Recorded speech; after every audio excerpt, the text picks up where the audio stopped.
क्या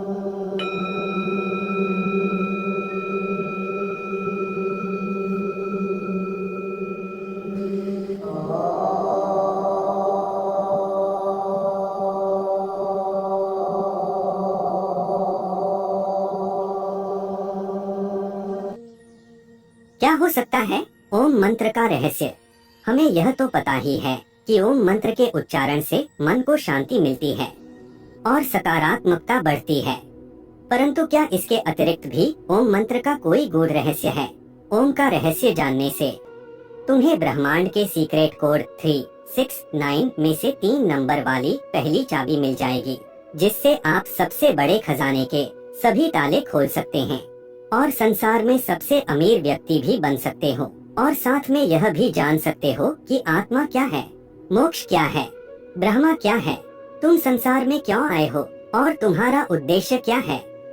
और अगर तुमने ओम के रहस्य को नहीं जाना तो तुम्हारे पास अरबों खरबों रुपए होने के बावजूद भी तुम संसार के सबसे गरीब और भीखमंगे व्यक्ति ही रहोगे।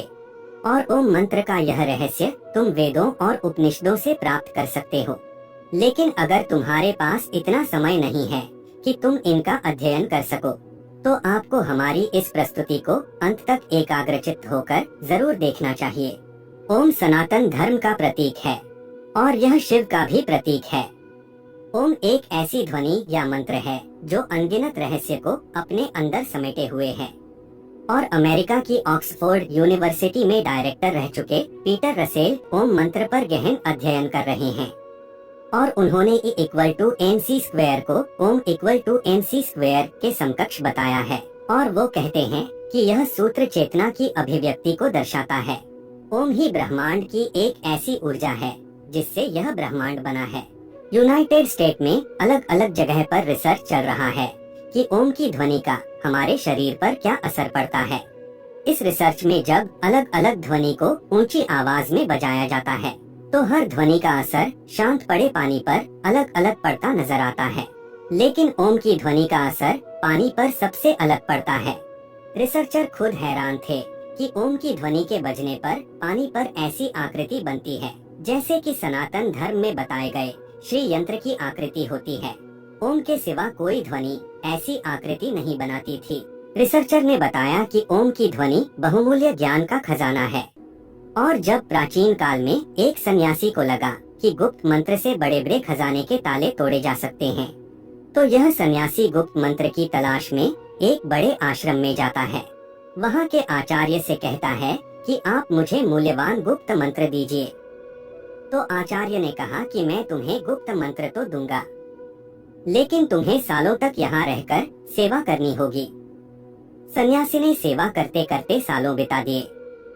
एक दिन सन्यासी आचार्य के पास गया और बोला कि अब तो वह गुप्त मंत्र मुझे दे दीजिए। तो आचार्य ने कहा कि ठीक है, तुम मेरे नजदीक आओ, मैं तुम्हारे कान में वह गुप्त मंत्र कहूँगा। सन्यासी नजदीक गया तो आचार्य ने ओम मंत्र दिया। सन्यासी खुश हो गया, वह वहाँ से चला गया और ओम का जाप करने लगा, लेकिन कोई धन की प्राप्ति नहीं हुई। तो उसे संदेह हुआ कि आचार्य ने उसके साथ धोखा किया है। वह जब बाहर निकला तो एक माँ उसके बेटे को बुला रही थी कि ओम बेटे यहाँ आओ। तो सन्यासी चौंक गया, क्योंकि यहाँ तो किसी के बेटे का नाम ही ओम था। जब वह और आगे गया तो कुछ ब्राह्मणों को देखा जो हरि ओम बोल रहे थे। सन्यासी ने कहा, अच्छा, यहाँ भी ओम बोला जा रहा है। सन्यासी रास्ते में और आगे बढ़ा तो कुछ विद्यार्थियों को ओम शांति ही बोलते हुए सुना। तो सन्यासी कहने लगा, कहीं आगे ओम बोला जा रहा है तो कहीं वाक्य के पीछे ओम बोला जा रहा है।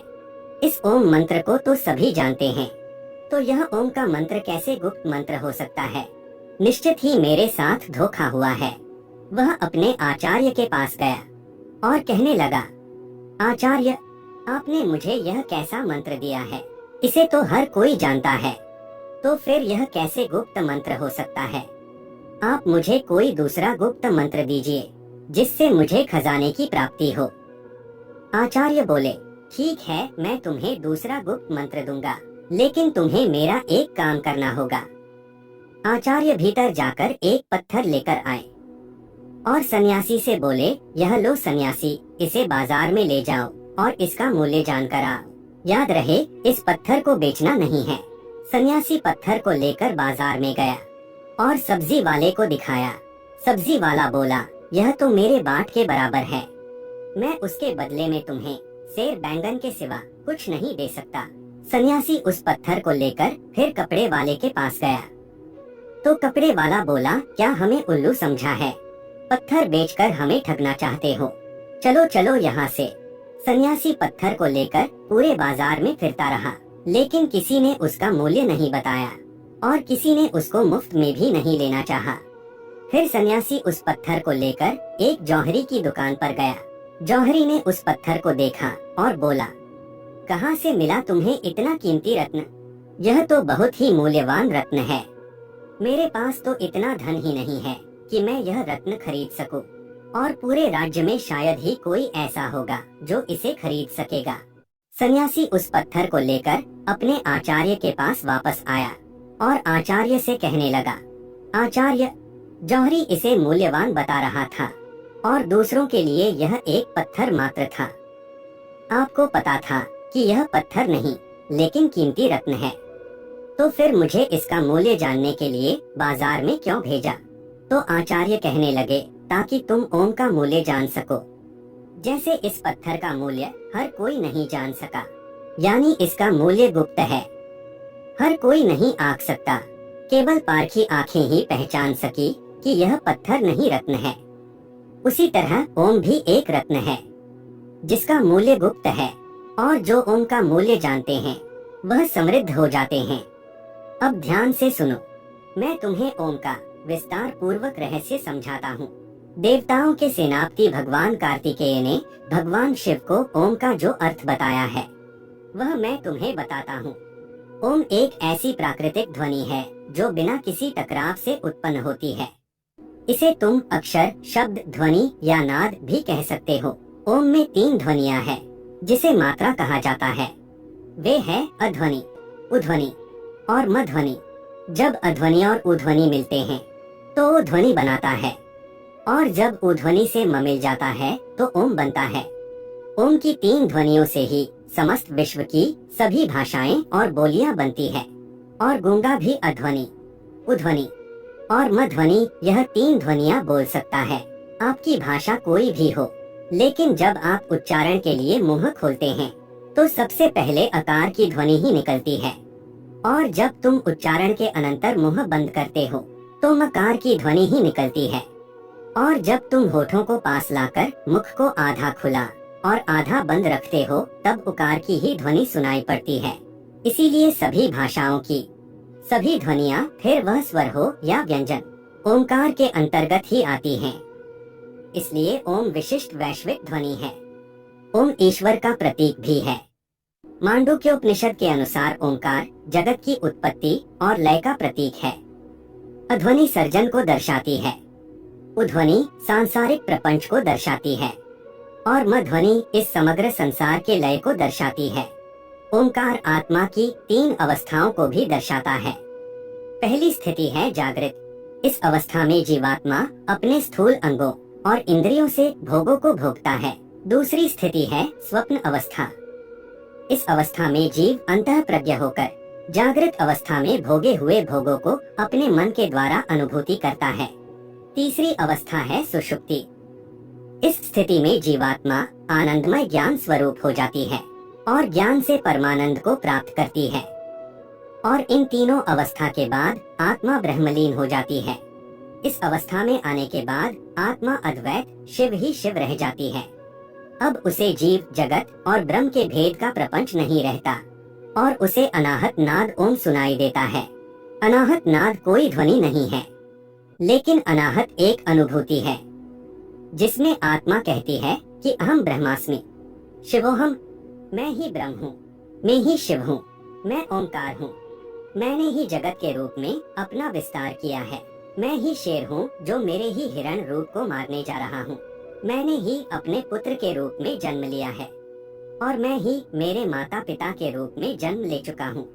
इस संसार में केवल मैं ही हूँ, मेरे सिवा कोई नहीं है। बोलने वाला भी मैं ही हूँ, और सुनने वाला भी मैं ही हूँ। सांप बनकर मैं ही अपने आप को डसने जा रहा हूँ और मैं ही उससे बचने के लिए दौड़ रहा हूँ। इस ओमकार के रहस्य को जान लेने के बाद सोना, चांदी, रुपए, पैसे सब मिट्टी लगने लगता है, क्योंकि यह सब भौतिक पदार्थ वास्तव में मेरा ही स्थूल रूप है। मैं तो इतना अमीर हूँ कि यह घर, यह जमीन, यह पृथ्वी, यह तारामंडल ही नहीं, पूरा ब्रह्मांड ही मेरा है। और ऐसे कितने ब्रह्मांड होंगे जो मेरे ही अंग है। तो मेरे जितना अमीर कौन हो सकता है जब मुझे इतना बड़ा खजाना मिल रहा है। मैं क्यों इन किलो 100 किलो सोना, चांदी और रुपए पैसे के पीछे भागूं? और इस खजाने को खोलने के लिए मैंने 3 नंबर की चाबी दी है। ओमकार, जो अब मैं तुम्हें बताता हूँ, मूल नैसर्गिक ध्वनियाँ 3 है। अध्वनि, ऊर्ध्वनि और मध्वनि। नैसर्गिक रंग 3 है, लाल, पीला और नीला। प्रकृति के मूल लक्षण 3 है, नाम, रूप और गुण। शरीर की तासीर 3 है, कफ, पित्त और वायु। ब्रह्मांड की स्थितियाँ 3 है, उत्पत्ति, पालन और प्रलय। और उनके देवता भी 3 है, ब्रह्मा, विष्णु और महेश। पदार्थ के मूल तत्व 3 है, न्यूट्रॉन, प्रोटॉन और इलेक्ट्रॉन। पहले आयाम 3 है, लंबाई, चौड़ाई और गहराई। और इन 3 नंबर की चाबी को जितना गहराई से अध्ययन करोगे और उसकी गहराई में जाओगे, तुम मुझे ही पाओगे, नहीं अपने आप को ही पाओगे, क्योंकि इस संसार में तुम्हारे सिवा दूसरा कोई है ही नहीं। तो मित्रों, यह प्रस्तुति आपको पसंद आई है तो प्रस्तुति को लाइक करें और ऐसी ही